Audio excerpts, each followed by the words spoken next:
my faith is kind of the most important thing, or it's not kind of, it is the most important thing in my life. I mean, I believe that we were all created for a very particular purpose. Like there's a calling on each one of our lives, and this has been the genesis of where the podcast started. So the way that everything worked is podcast came first, because what comes out of that February to kind of May window, that kind of rebooting period, everything changed in my life. The way that I started to show up, the way that I began to see the world, the way that I began to see other people, like everything changed. Coming from somebody, and I don't say this in a way to like toot my own horn, but I had accomplished and succeeded, not everything, but I had some accomplishments that I don't want to say I was proud of them, but they were successful. I had a bodybuilding career. I had succeeded in business. I had succeeded socially. Like I was a known individual in and around the community here. So for me, understanding that all of that success was not really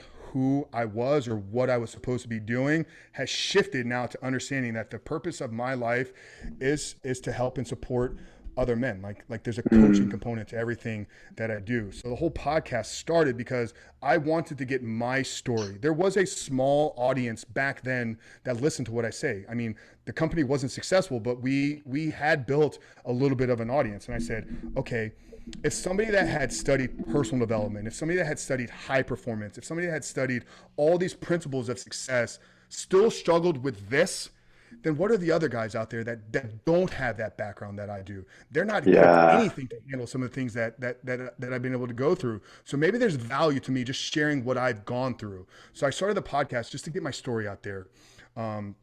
I didn't think it was going to become a business. I'd actually taken a job with a marketing agency. So I was working full time in an agency at this point and running the fitness business kind of part time on the side. I was like, okay, this fitness business isn't going to be the main thing anymore.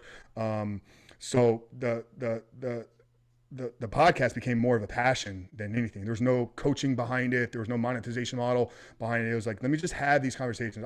I was a huge consumer of podcasts.